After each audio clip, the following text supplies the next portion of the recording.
त पोइ पंहिंजे हथ में इंसाफ़ जी तलवार मूंखे मारे छॾियो पोइ इहो कमाल खान बची सघे थो न त न। हाणे रईस गफ़ार खान त छा रईस गफ़ार खान जा जेकॾहिं वॾा जेरा थी पवनि ऐं हथ में इंसाफ़ जी तलवार खणी रबनि जो ॻाटो कपण जी कोशिशि बि कनि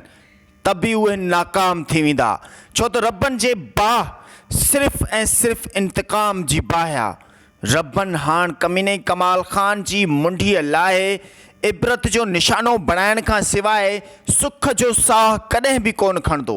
छो त रबनि जी ज़िंदगी में जॾहिं घाव कमीने कमाल खान ॾिना आहिनि, शायदि एतिरा घाव त रबनि कॾहिं ज़िंदगी में ॾिठा बि कोन हूंदा।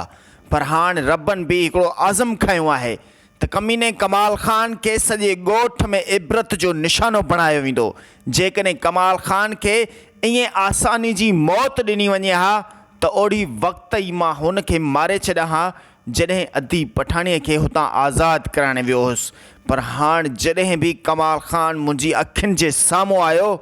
त सम्झ ख़ंज़ीर खे मां अहिड़ी मौत मारींदुसि जो हुनखे पंहिंजा वॾा बि यादि अची वेंदा। ज़हर ज़िंदगी ड्रामे जी 262 एपिसोड में छा रबनि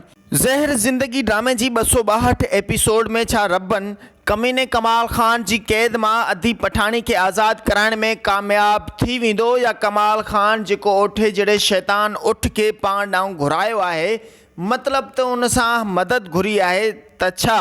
कमाल खान ऐं वरी ओठे जहिड़ो शैतान उठ हिकु तरफ़ बीह करे हिकु तरफ़ अकेले निर्वार अकेले ऐं हीणे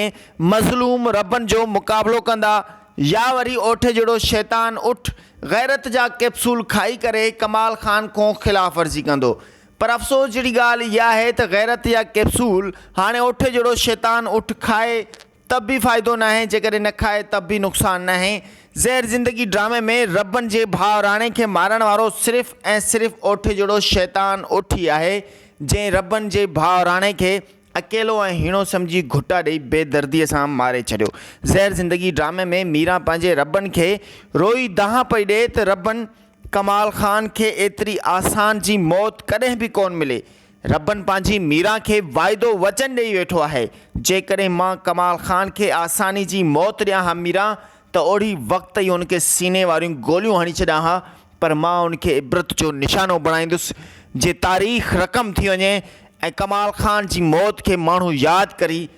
आईंदा अहिड़ो को ॾोह हिन धरतीअ ते न कनि। ज़हर ज़िंदगी ड्रामे जी हर अपडेट ॾिसण लाइ ॾिसंदा असांजी HD TV खे, रखंदा पंहिंजो खोड़ सारो ख़्यालु। अल्लाह हाफ़िज़।